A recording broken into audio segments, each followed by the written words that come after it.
Gee, it must be swell to be so perfect and odor-free. Now that I have my coffee, I'm ready to watch Radar. I got a little bit of a stiff neck. Let me just fix this up. Oh, that feels a lot better. What's the matter, Colonel Sanders? Chicken? I am sorry. I had no idea that was your cab. Yogurt! Yogurt! I hate yogurt! And this is the right category for us, John, because we've both been in a couple of films that could have been shorter. Well, a couple, maybe. Well, let's get to it. Let's get right to it. Here we go. Hey there. You're listening to the John Candy and Rick Moranis are the greatest actors to ever live podcast. Hey guys, welcome back Hey, everybody. to the John Candy and Rick Moranis are the greatest actors ever live podcast. This is Oscar edition. So congrats and thanks for tuning in. Hey guys, welcome to the John Candy and whoever I choose to be the guest this week podcast. And this week I have picked Alex to come back. And Alex, thanks for being here. I also, by the grace and love in my heart, have allowed Andrew back for Hey guys, one episode. it's great to be back. I really appreciate I really appreciate everybody involved in this decision, and it's the right one. Thank you guys. Well, it's just me, and I'm being nice for once. I'm being nice this one time. All right, it's not one what and the done. lawyer said. So let's talk about movies, bud. It's good to see ya. There's three of us. Alex, I'm really excited to be doing this with you as well. I'm excited, buddy. Big fan. I listened to all your guys' episodes before these four. Before, yeah. There's a lot of them. Just kind of a preview, give you a little background of what's going on here. Alex has been my best friend for as long as I can remember. And so that's why he's on the show. Okay. And he's actually very knowledgeable about movies and music. I mean, And so we got somebody that knows kind of more than one little thing. Jack makes me watch movies on weeknights. yeah, that's great, guys. I'm just happy to be here. So. Well, thanks for being here. We have missed you a little bit. The show's been missing me too. But can I just say, like, honestly, it's pretty brave of you guys to try to do this without me. Thank you. It's my show. I built it from the ground up. And that being said, since it's my show and I'm the leader of the show and I'm the star, I'd like to get into some movies. So thanks, everybody, for sending your requests as our Oscar special is up. We took a poll online to see what you guys thought would win Best Picture, who would win Best Actor, and this time it was Anthony Hopkins. So congratulations, Anthony Hopkins. You are my favorite actor and Alex's favorite actor. So, I would also Anthony Hopkins. I would also like to say big congrats to Sir Anthony Hopkins. He was knighted. He is a sir. And I would appreciate it if you use the sir in his title, because not everybody's just a sir. So It's a surname. Yeah. Mm-hmm. So have some respect. If he was your favorite actor, you'd have some respect.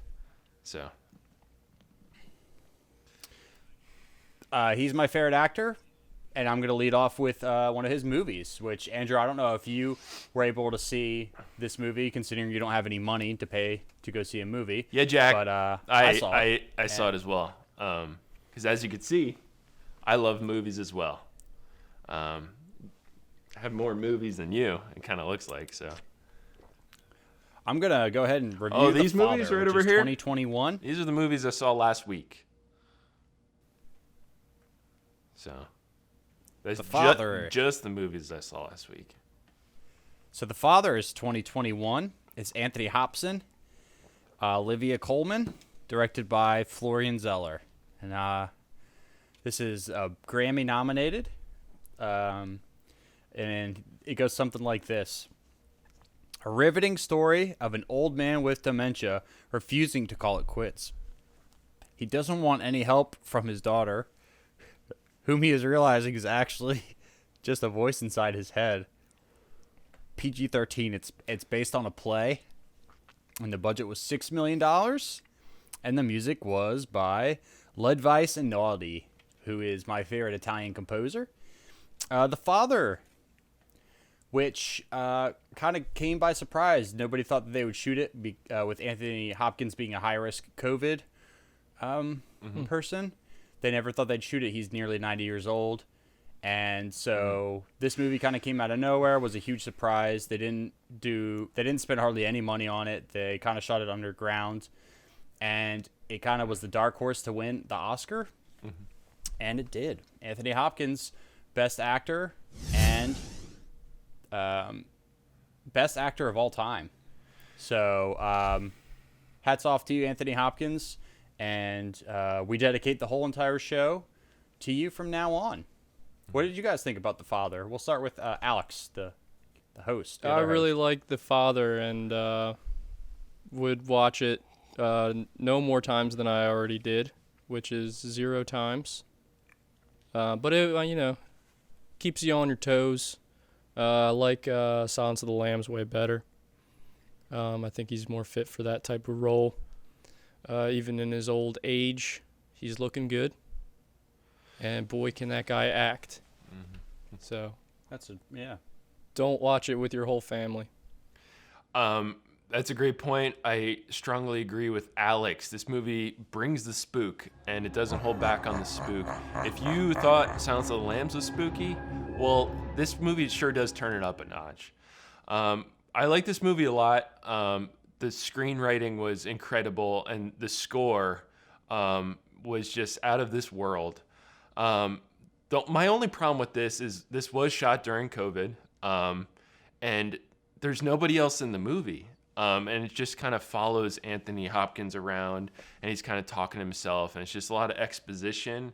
And then there is like one other person in the movie, like, and he's like 12 feet away, and he's like, hey, what's up? How are you doing? And the other guy's like, I'm doing good. Hope you have a great day.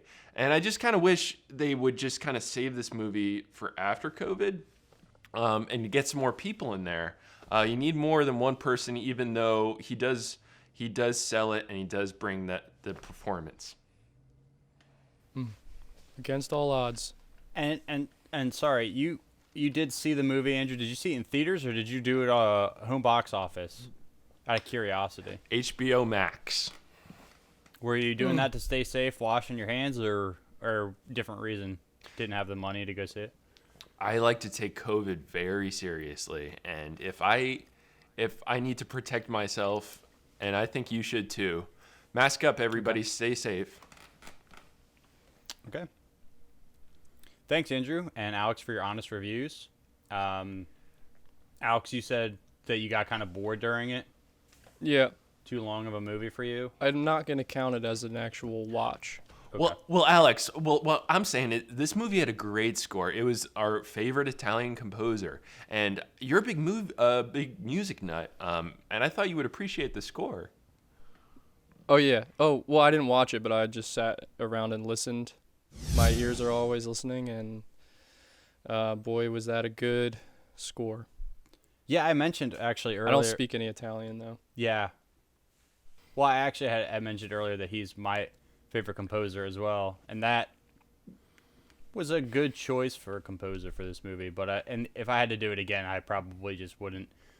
I wouldn't put any kind of music in the movie. It's better left alone. I think it's better as a quiet movie. It's kind of like A Quiet Place, which had no music and no sound. And this kind of movie, this is the kind of isn't movie this kind of shot? Isn't this kind of shot in the same universe as The Quiet Place? Doesn't it take place in the same universe?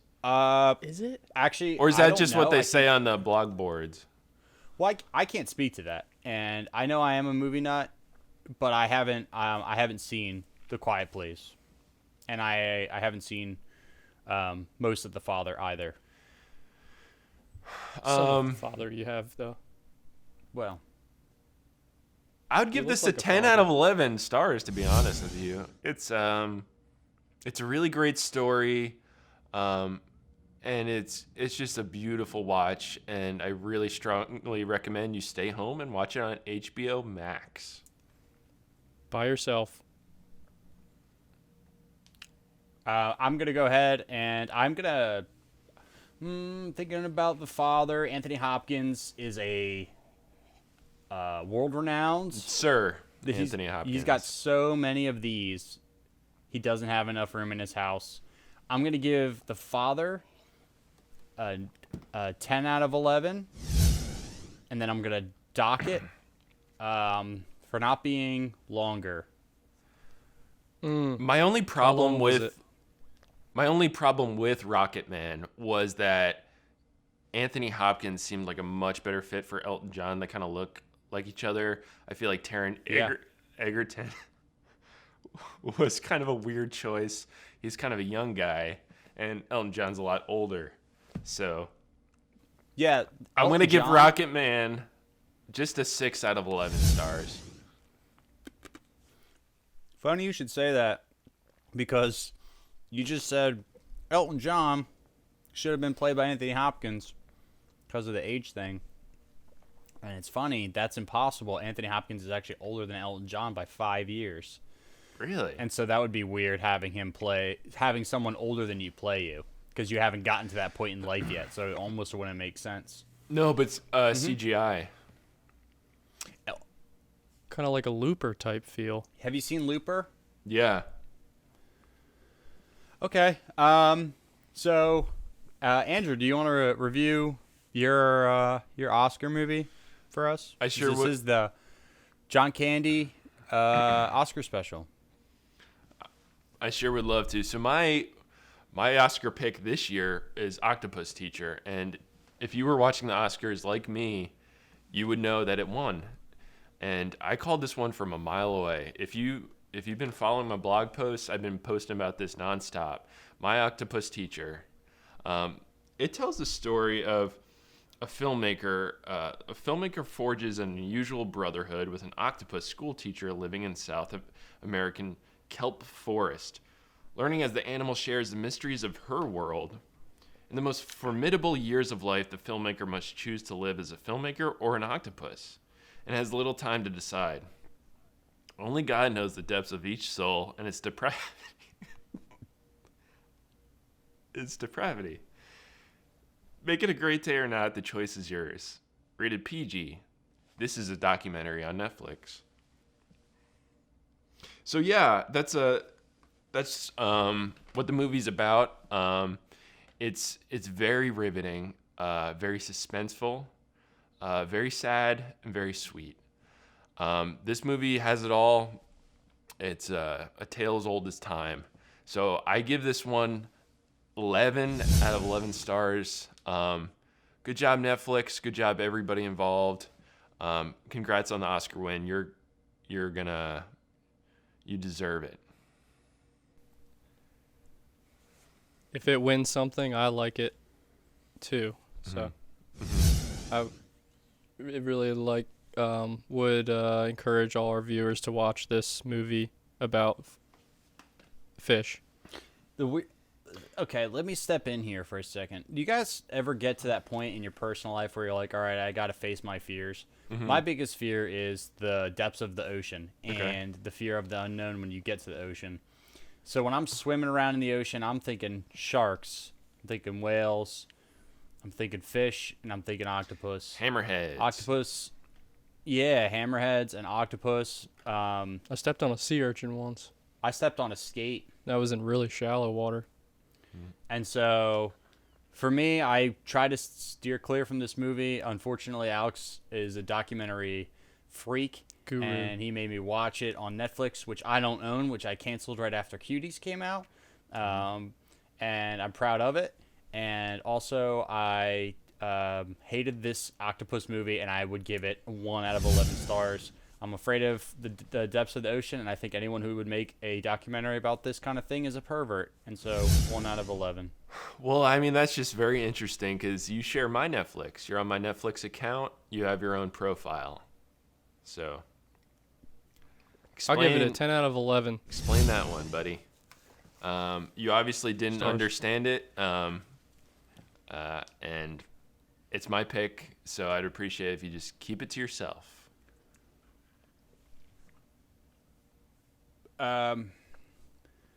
We're gonna take a quick commercial. Okay. Coming soon to theaters.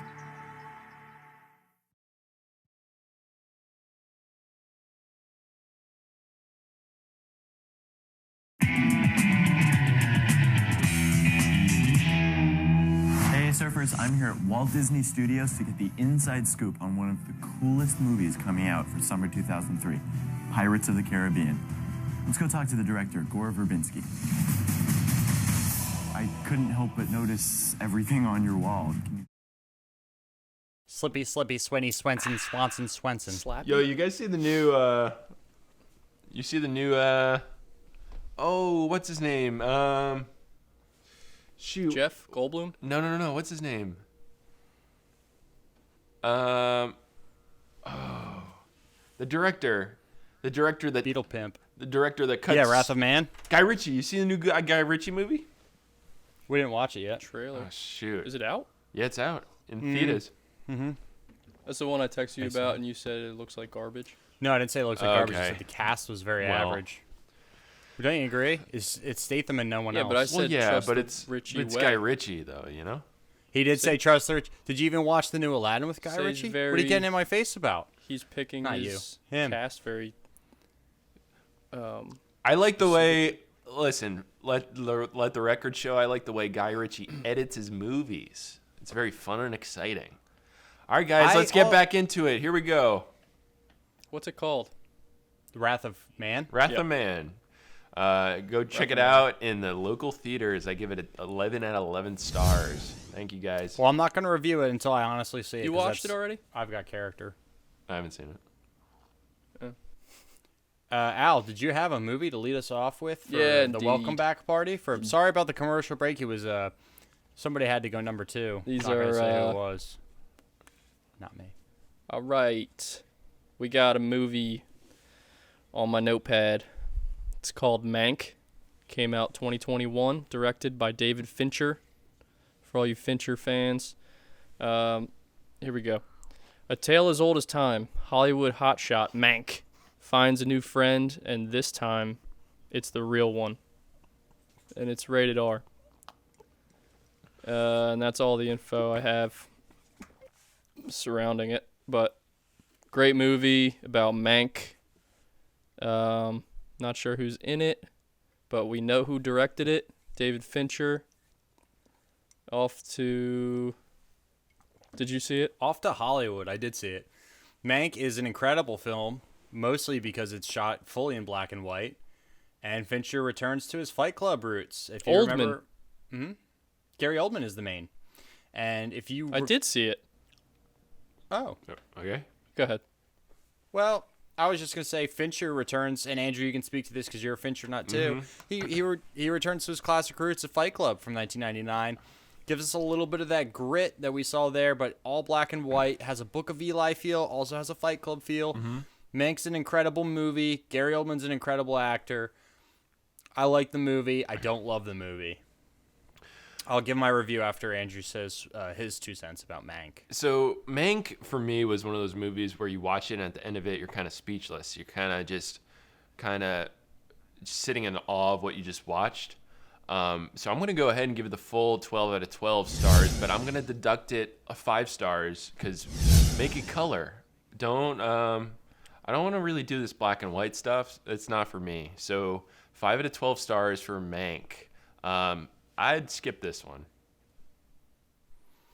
I don't know who we were in contact with on our side, but we only do out of 11. The rating scale is only out of 11. I'd skip Mank. I'll I would give it just pass on this one. A movie you should go check out is Octopus Teacher, and that's a great documentary, and we also reviewed that one. Mank won in its category for best screenwriting, and if I remember correctly, The Octopus Diaries was a documentary. So Learned a that's lot not from even the a movie. Octopus Teacher. You learn a lot, though. Good learning experience. So Mank was snubbed for the Oscar. My sources Mank say the only reason Mank lost was because of the black and white thing. Hollywood's not ready for that. They don't want that anymore. We want the bright, vibrant La La Land colors. They could have brought it into color at some point. It's a very bold move, but it's a cool one. Like It's Wizard very of Oz. it's very artistic. No, Yep. The Giver. Giver. Yeah. Wizard of Oz did it Little too. color flashes in. You're like, ooh. The 2019 Todd Phillips Joker starts in black and white and maintains it for about a quarter of the movie. Pleasantville. It's powerful. Half of it's in black and white, Pleasantville. and then it turns to color. It's a very Tobey beautiful artistic choice, and I loved every minute of it. I love Pleasantville, the 2000 classic starring Tobey Maguire and Reese Witherspoon, bringing two actors at their prime almost at their prime together. Right after that, we have Legally Blonde from Witherspoon, and we have Spider-Man from Tobey Maguire, both in 2002. We have a lot going on sprouting from Pleasantville. I I know. love that movie. Okay. Thanks for bringing that up, guys. Guys, What a year. go check out Mank in theaters. The only way to really view it is on the big silver screen. Kind of like the movie itself. The movie, you're watching the silver screen about the making of the silver screens. So Let's take a minute here and dial back on Mank. I know there's plenty more any of us could say about it. I want to go to something that Alex. you know has what been Mank doing. could have used though? A little musical touch from our Italian composer. Alex, what do you think about the soundtrack of Mank? You could probably speak best little- to it. It was just a little too flat for me. Kind of matched the color tone, which was 0. So liven it up a little bit with some, some singing. If you're gonna do a bold choice like black and white, let's do a bold choice in music. Let's get some Mank. Let's get some acapella soundtrack for Mank. Let's re-release it next year. Let's all go check it out. I give it 11 out of 11 stars. I think Mank was the best movie of the year, and I'm glad that it won Best Picture for Screenwriting. Very good. And I actually, very contrary to what Andrew said, because it doesn't really make any sense, the black and white actually added a lot of character to the film, made it nitty gritty, and that's what it was supposed to be. So moving on from that, and my real co-host here, actually, I don't know, Andrew, if you've been paying attention and zooming in, but Alex here has a segment called Greatest Shades in Hollywood. Yeah, Basically, every week he's going to go ahead and he's going to pick out. I heard about this. What You movie- guys kind of like talk about movies where characters wear shades in the movie. Well, not just that. It is that, but it's more than that. It's a part of their character and what it brings to cinema. Yeah. Jack, we never really had a segment like this back in the day. This is really kind of a game changer. To me, that's why we signed him. And that's why we signed him long term. And so I'll kick it away to him. Whatever you want to do, lead off the shades. Great. Maybe we could think about maybe if Mank had some Black Sabbath, Oh, okay. to match the black and white. Black Black Sabbath for the Sabbath. black and white. Alex, tell me, what's your favorite Black Sabbath song? It's got to be War Pigs. Okay. Did you get that? War Pigs. War Pigs. A lot of sirens in the background. A lot of guitar in the foreground. It's about war pigs. Okay, we're gonna roll the clip. Oh, let's roll the clip.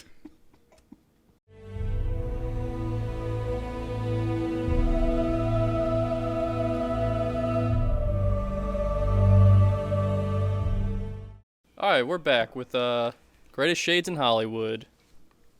This is our segment about the shades that are greatest on the big screen that you're seeing in the safety and comfort of your own home on these days. You got yours, buddy? Yep. Okay, so this week we got Greatest Shades in Hollywood. We've got 2016's Jake Gyllenhaal stars in Nightcrawler, and he wears the heck out of some shades.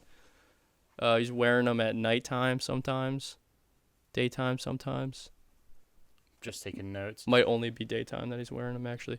But there's some classic shade wearing scenes in that movie, and I love that movie. It's dark, it's gritty, it's fun for you and yours.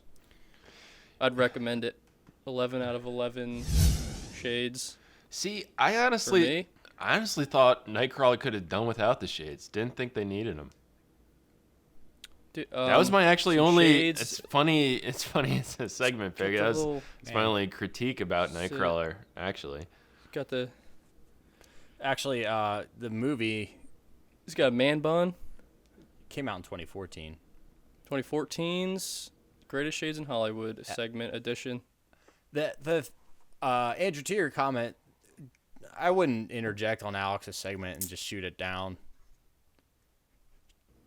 okay, thanks. I appreciate the critique. It was just a little kind of. I feel like there just wasn't a lot of effort put into this segment. I got all excited. I got my shades here, and Nightcrawler. Well, really, it's only because last week I got cut short. I had two ties, and Jack pretty much cut me off right at the source and said we got to do my bat segment now. So, well, didn't get to the winner. Only got to the runner-up last week, which was That Thing You Do. Great movie. The reason I cut Alex off was because Great Shades. I figured we weren't on the same page about the Greatest Shades, and I felt like I had a stake in the game. Great music. Do you think that you and I have met finally on the same grounds? We have the same grounds because you love music, and I love cool movies. That's kind of like my thing. It's cool movies, and you like music movies. Mm-hmm. Blues Brothers. Oh, talking about. There's some great. It was hard for me not to shades in that scream movie. Blues Brothers when you brought up Dan Aykroyd last episode. So, one thing about Blues Brothers is it incorporates Back the Blue and the Police, and it also promotes John Candy's comedy because he's a police officer. Promotes Sunglasses, promotes I'm on a Mission from God, which is the gospel, and it also promotes as well Greatest Shades. Also promotes Star Wars and music. So 7 of our favorite things in one movie. Blues Brothers is my pick of the year. Oscar snub of the 70s and 80s because there's a Blues Brothers and there's a Blues Brothers 2000. And I would give Blues Brothers, the original, 11 out of 11 stars, and I would say comedy of its decade. Another great example of why sequels should be illegal. You just get John Goodman on it, and you're like, here we go, here's another one. Replacing John Candy with John Goodman is never going to work. Blues Brothers doesn't really get the credit it deserves. It was a really game-changing comedy of its time, and I don't think we'll ever get a comedy quite as good as Blues Brothers. I think you're right, Andrew. I'm sorry that I doubted your knowledge on Blues Brothers. I know that it's your dad's favorite movie. Peter Eckhoff sure does love some Blues Brothers. I'm fully aware. And if you great movie if you could to just, watch with your dad. Just go ahead, if you could bleep out his name, because I want to keep him safe and protected. I don't want. Yeah, I don't do the editing, so. Frank. Okay. I have a full-time job. So, I'm going to put the shades down. They're a little too small. I think that's a child's pair of glasses. So, Blues Brothers for the shades. Shades down, guys. So everybody, thanks, Alex, we really appreciate that segment. That was a great segment, Alex. Something I'm really excited about this week, and I think the fans are going to be excited about it too, is as part of the settlement, we decided that I'd be taking over all Bat segments from here on out. So I have a very special addition to Batman segment this week. So let's roll the clips, guys. Are we going to roll? Yeah, we're going to roll the clips. So just play that title screen. Hey, Jack, I want you to know I put absolutely no effort into this. And I don't even like doing this, okay? I didn't prepare this at all. Okay. This is my segment. It's Bat 5. The word on the street here is that HBO Max is doing a new Batman series, and guess who's going to be starring as lead role? It's Batfleck. Ben Affleck. So my personal opinion is let's cancel it. We'll not do that. We'll keep the Reeves stuff. We'll give Reeves 1 or 2 shots. We'll do a Joker 2, and then we'll cancel everything else, and then we'll just kind of focus on Oscar Isaacs as Moon Man in the new Marvel movie coming out next year. Thanks, guys. This has been great. We'll see you next week for a new Bat segment. Go ahead and play the clip. Bat segment. Roll me out. It's Bat 5. All right, guys. So this week on the Bat segment, they've announced that Batman: The Long Halloween Part 1 and Part 2 is coming out on Kind of confused. Blu-ray disc. Talked about this. And that's actually my favorite Batman story of all time, the graphic novel, The Long Halloween. It's the only reason I'm here, because I can do the Bat segment. Jensen Ackles, who played the Red Hood in Batman Under the Red Hood, which is the 2010 Bat favorite, he's playing now Batman. And Troy Baker, who has formerly played the Joker and Batman, is now reprising his role as the Joker. And we even have Titus Welliver as Carmine Falcone and Josh Duhamel as Harvey Dent Two-Face. This is my favorite Bat story of all time. I'm ready for it to finally go to the screen where it belongs, and I want everyone to go and see that. That is the Bat segment. Look forward to this year's Batman: The Long Halloween Part 1 and 2, June 2021. Solid.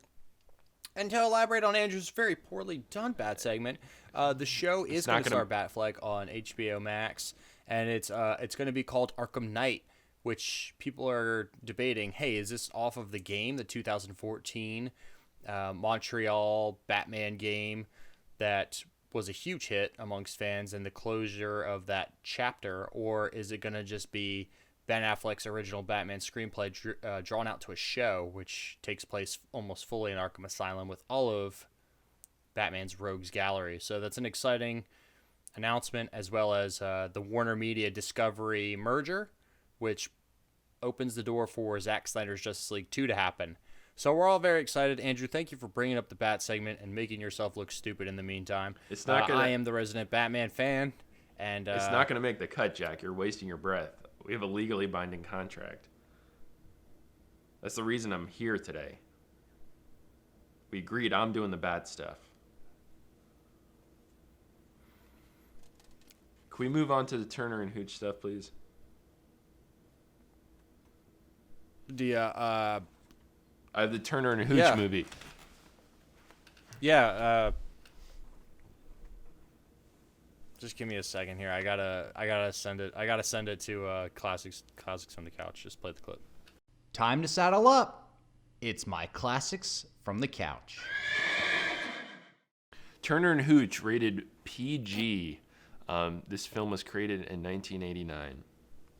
Detective Scott Turner has a new partner in justice. It's a dog who is trained to solve murder. But is he trained not to go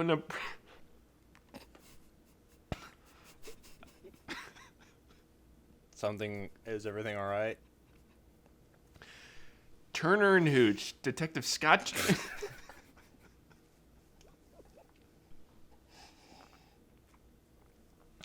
Everything's fine.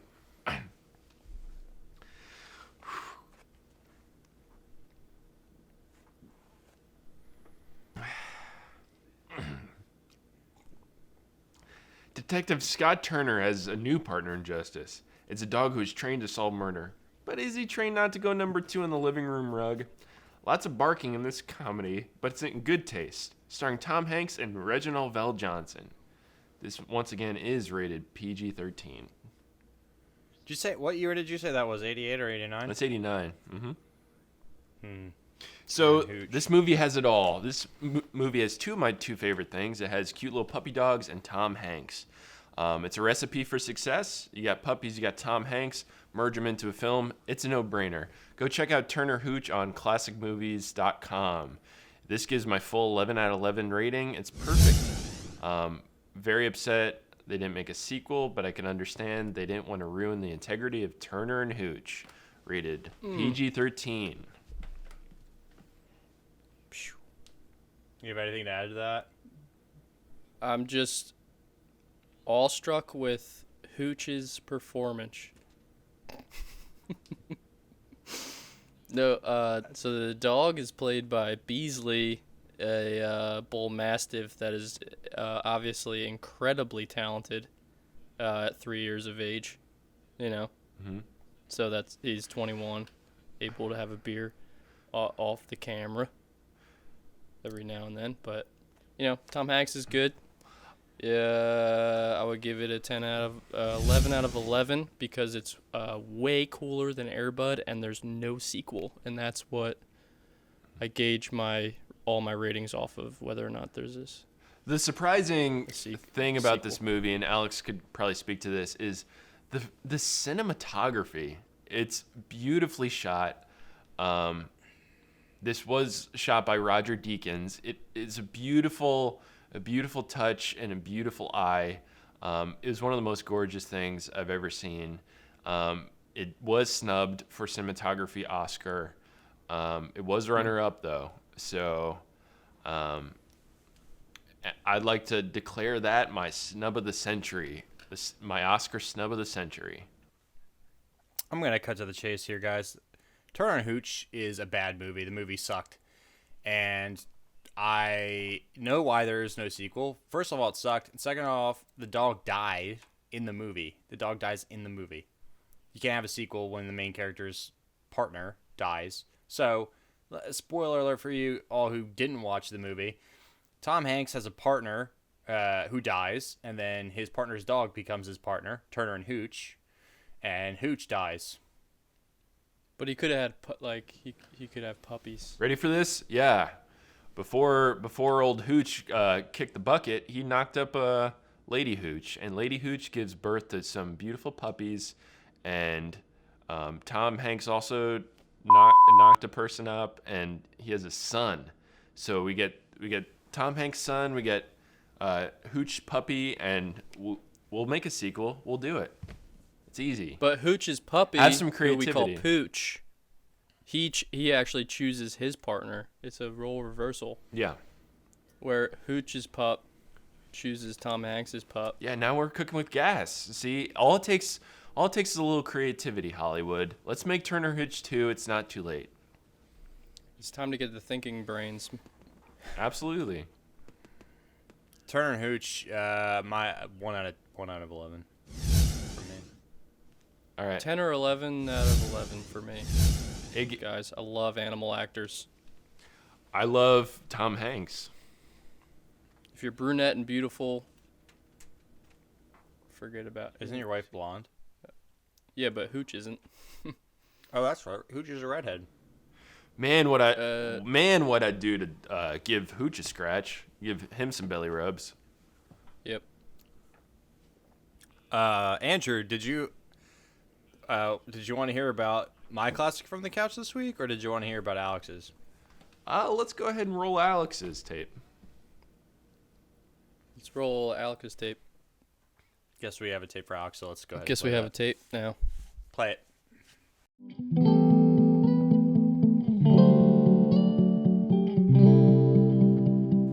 Permanent guest.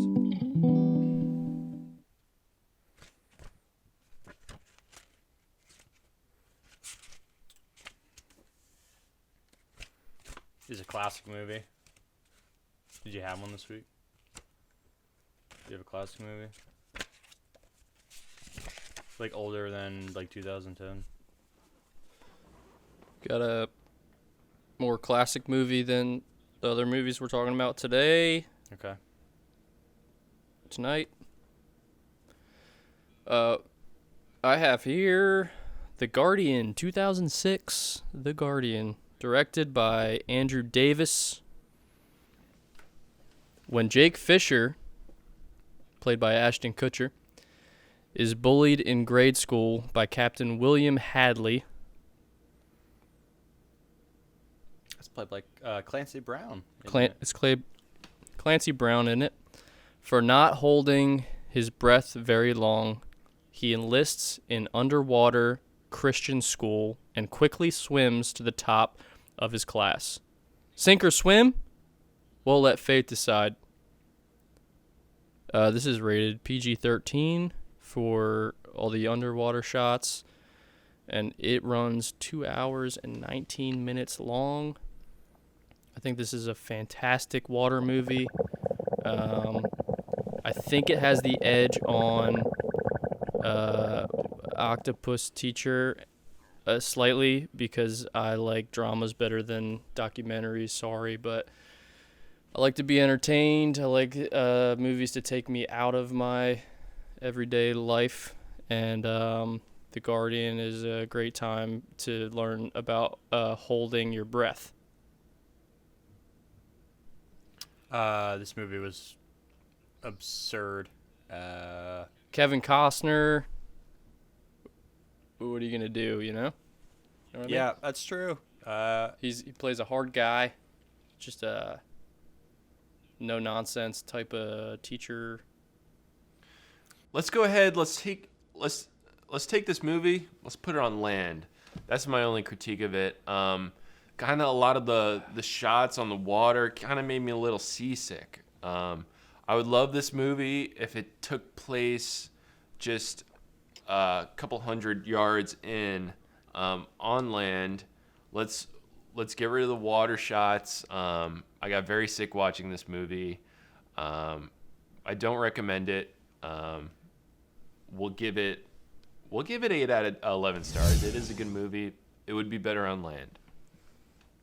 It's taking you into the reality of this guy's life, though. He's in a helicopter. You got the helicopter shots. Is looking down at the seawater. Mm-hmm. You got the water and the air, sea. You got the elements. Just, the movie's got to take you out of your comfort zone. You got to appreciate that. Yeah, that's a good thought. You got to be willing to get a little sick on your couch every now and then, because we can't leave our house. We gotta see the water.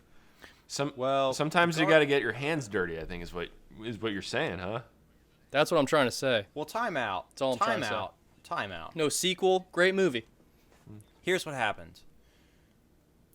The Guardian takes place mostly in the sea or above the sea with a helicopter. Interesting concept. How about not enough action? Black Hawk Down, helicopter, desert. You'd think, okay, helicopter, desert, a lot more boring than helicopter, water, but it's got a lot more action. You got guys falling out of helicopters, getting killed, helicopters crashing into the water, helicopters hitting into people and hitting other people. So I would say Black Hawk Down, that was on land, wasn't it? That was on land. Was a land. Yeah, that was a land helicopter movie. That's why I'm saying. Well, right in the beginning, you got Orlando Bloom falling out of the helicopter. Like 18 seconds in. That's so that's why I'm giving it 11 out of 11. Black Hawk Down or Guardian? Yeah, I'm gonna give the Guardian 11 out of 11, and I'm gonna give Black Hawk Down a 10 out of 11. But so my thing is, like, Guardian, let's try again. Let's get it on land. Let's get Kevin Costner as a cowboy. Let's mix in some. We already saw that movie. We saw it. It's Black Hawk Down. That's exactly the Guardian on land. Kevin Costner should only play a cowboy. I honestly don't. I just don't buy him as a Coast Guard guy. I want to see. What about Superman's dad? Come on. I want to see Kevin Costner with a 10-gallon hat, and that's the only way I want to see him. Costner wears some nasty shades in this movie. Gotta say. Oh. Mm-hmm. Let's talk about it. I think he's wearing them poolside, and it's an indoor pool. Let's roll the clip. He's fast. Wow, he's fast. Come on, you're all fighting for second. Just first loser. This is fun.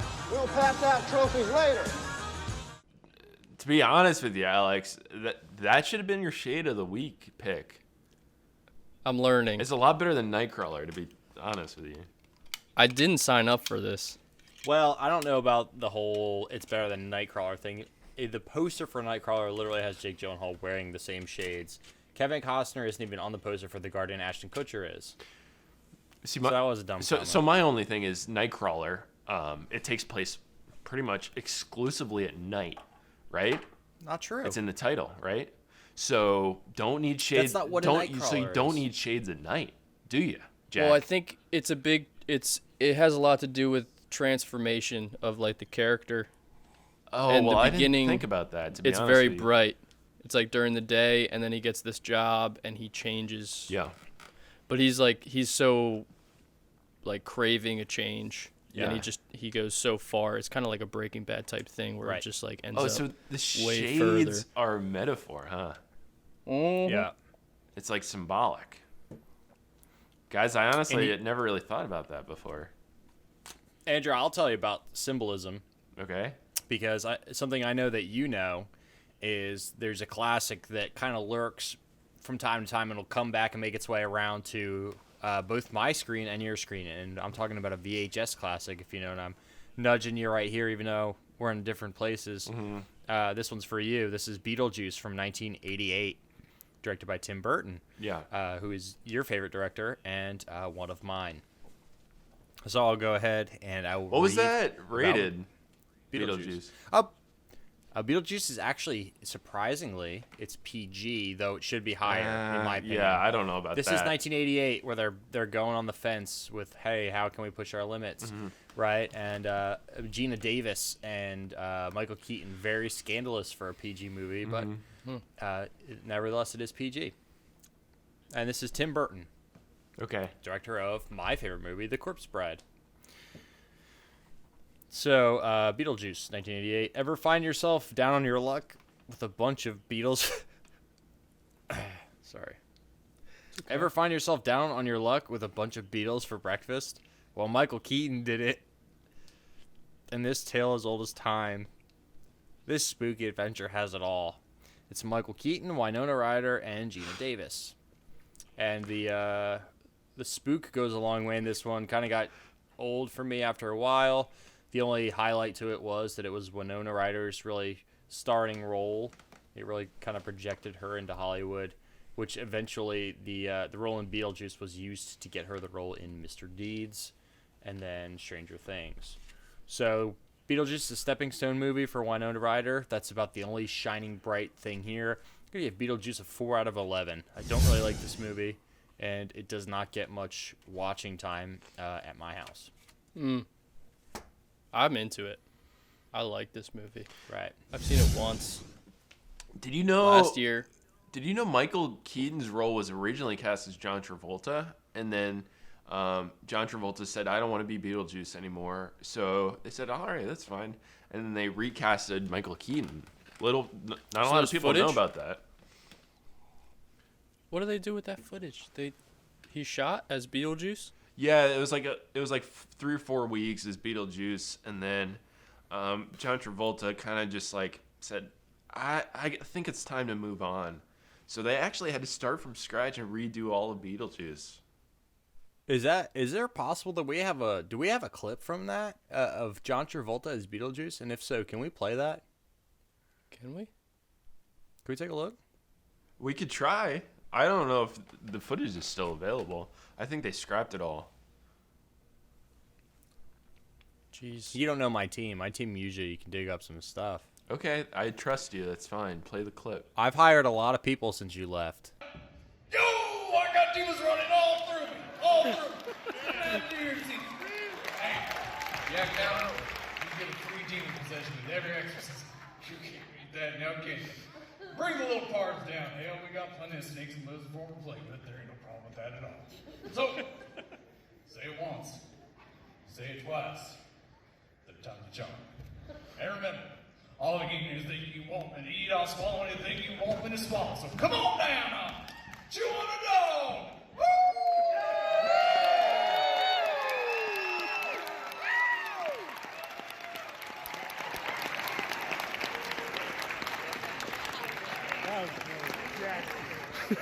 Brilliant. Absolutely brilliant. It doesn't stop. It doesn't stop. I like scrapped footage, man. I wish we could have a whole segment on just scrapped footage. The scrapped audio from Chris Farley for Shrek is the weirdest thing ever to me. Listening to that. Okay. I would actually like to play some of that if we have time. Maybe at the end or something. But I don't think we will. So.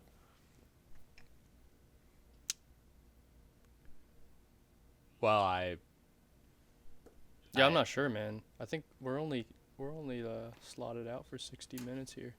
Yeah, like we could honestly, we'll Cut down to try 40. we'll try our best to squeeze it in there, Jack. But I don't think we'll have time for the Chris Farley Shrek audio. So it was a nice thought, but Jack, I just really don't think we can afford to take the time out to play the Shrek audio from Chris Farley. A good request, though. Honest, anyway. It was a really great idea. I honestly feel that way. I don't really know what to do with this show. It just doesn't seem like. I mean, you guys are hearing this. Yeah, I think we're melding. I don't really know what to do. Like fine metals. Alex, I think it was a mistake bringing Andrew back on. To be honest with you guys, I have been watching the show. It's been really great. The thing I wish there was more of, and kind of the secret, the magic sauce, I think a little bit that's missing, is more music stuff. Alex, did you have any like music stuff you wanted to share this week? You want to know about more music stuff? Yeah. For the movie podcast? Yeah. Yeah, Andrew, I think that you forget sometimes that this is people who watch movies. And I personally really like movies, and that's why we have a movie I podcast. love We wanted to movies, do a but music I podcast. also We do love Jimi Hendrix music. versus the world. Hey, one of my favorite music movies. I'm totally guessing on the year. Cats.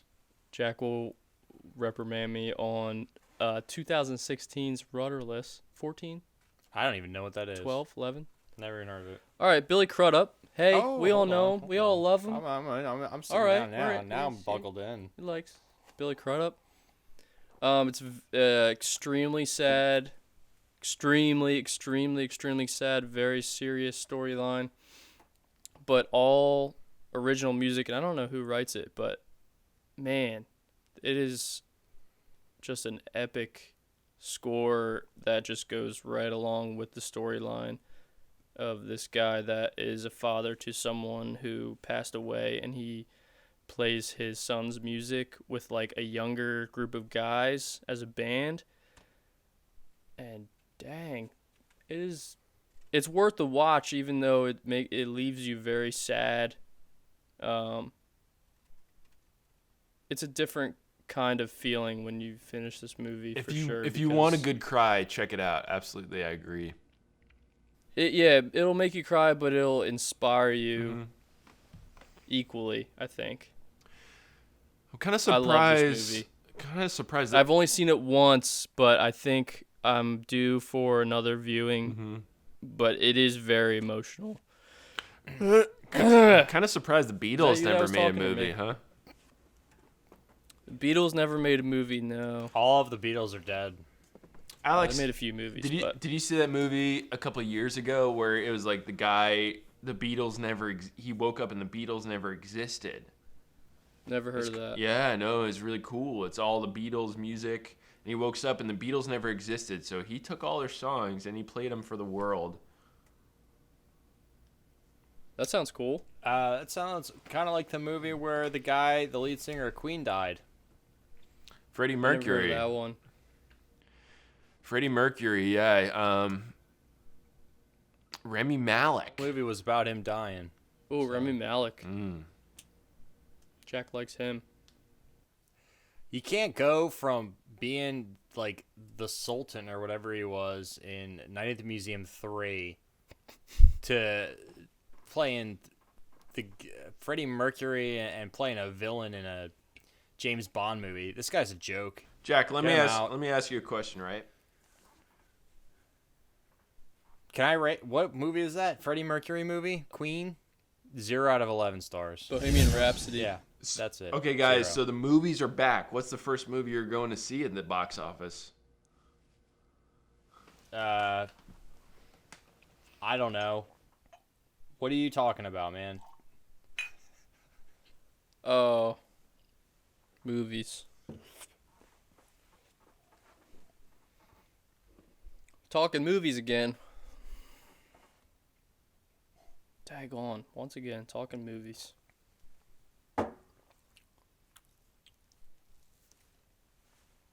They ever We got make a couple movies out? There's no there. I'll see Wrath of Man. There's a new Saw. His new Saw movie got a 3 out of 10 on IGN. Check it out. I wish they would make a Family Guy movie so I can watch that. Sure. And everything else. Live action. I don't really care about at this point. Let's talk about I'm Jack. not really good. Who are you casting as Peter Griffin? Man, I don't. Live action Family Guy. Who do you want to see wear those green pants, huh? I'll tell you who's good for him. You know who I'm talking about. You and I actually have talked about this before. It's the guy from Lost, the big guy. Okay. Mm-hmm. Hurley. I think that'd be before a fine they choice. do a live action Family Guy, I think they're definitely going to do a live action Simpsons because it's actually like such a long running TV show. Yeah. It's going to happen and we're going to be upset. All right, can we do this? Can we But take it's fine. Let's go can we take ahead. a live poll? Let's go ahead and take Steve. No one does anything good. Steve Buscemi, Homer Simpson. Well, Andrew, before we jump ahead, let's go ahead and take a poll what the audience wants. Would you rather see, you guys, a Family Guy movie or a Simpsons movie? Both live action. Let us know in the comments. Use your phones right now and dial up the code to vote, and we'll post the results either here or there online. So, Timothy Chalamet as Bart. Steve Buscemi, Homer. Timothy Chalamet as Bart. I can do this for a living. This is easy. Make it happen, Hollywood. We're knocking on your door. Ted Danson. Ted Danson as Marge. Yeah. Is Marge the girl? Uh-huh. that's As the married to wife. Homer? It's the wife with the I tall don't know. blue hair. I have never watched an episode of The Simpsons. He would look fantastic with tall blue hair. Mm-hmm. I know. I want to watch the Family Guy movie. I think Stewie is funny. I think we should put Stewie in more Okay. things. If we could incorporate, put Stewie in, whatever, Rio. Alex and I watched this movie Rio. The bird who's played by Jesse Eisenberg. Mm. And he falls in love Jesse with Eisenberg. Anne Hathaway. Mhm. Jesse Eisenberg. And they fall in love. And Rio is a classic Brazilian toucan movie. Kind of run-of-the-mill toucan stuff. Kind of the same story as you're going to get with any toucan movie. But I still enjoyed it. But actually, my ex-girlfriend called me in the middle of it and basically told me that we're never going to get back together. So I give Rio a 1 out of 11. I love toucan movies. I love toucans. I love Fruit Loops. I love movies. I'd love to hear what Andrew says about Rio. Do you know, like, honestly, I think the most underrated Family Guy character is Brian, but I've been thinking about it, and I can't really cast him. I don't really know who would play Brian, and it's kind of making me a little worried for the live-action Family Guy remake. I know who I'd cast. It'd be the racist guy from Get Out. He'd be Brian as for the me. dog. Right. So what are we like animating the dog? Or are you using a real dog and making him talk? And then If we're doing get Andy Serkis in there. What hasn't he done for animal stuff? let's get Andy Serkis. Let's put some the motion track polka dots on him. Let's get him to play Brian. Why not? Did you have a review for what movie were we talking about? Guardian. Ah, crap. We have to do one more Andrew segment before we leave because it's in the sneaking contract. Mm-hmm. I spilled the beans on that because Andrew already freaking ruined it. Yeah. I have a contract that Andrew's part of the show again that I'm kind of screwed out of, and so I have to do it with him. Mm-hmm. And Love for you I to don't know introduce that what's segment for happening. me, bud. Just kind of, why don't you go ahead and set the scene, and I'll take it from there. You got it. Hey guys, this is Andrew's new segment called Deep Dive. So where he takes a deep dive into the delicate details of a movie. So just play the clip of Deep Dive. Take a look. It's time for a deep dive. Come on, follow me. For this very special Oscar edition of Deep Dive, I wanted to offer a new perspective, a new way of thinking about movies, and that is TV shows. TV shows are pretty much the new movies. The production quality, the writing, the acting. We live in a new world, and that new world loves the TV shows, and they deserve a lot more respect than they're given. So for this Oscar special deep dive, I would like to highlight MODOK. MODOK is the newest addition in the Marvel Cinematic Universe. It tells a tale of a really silly, kind of short little villain guy that is down on his luck, and he's just trying to make the best of his current situation, and also trying to fight supervillains at the same time. So I'd give MODOK a big fat 10 stars. I loved every second of it. There's great voice acting, great animation. It's fun for the whole family. You can watch this with your children. There is no inappropriate language or dialogue. MODOK, check it out. Thanks for watching Oscar Special.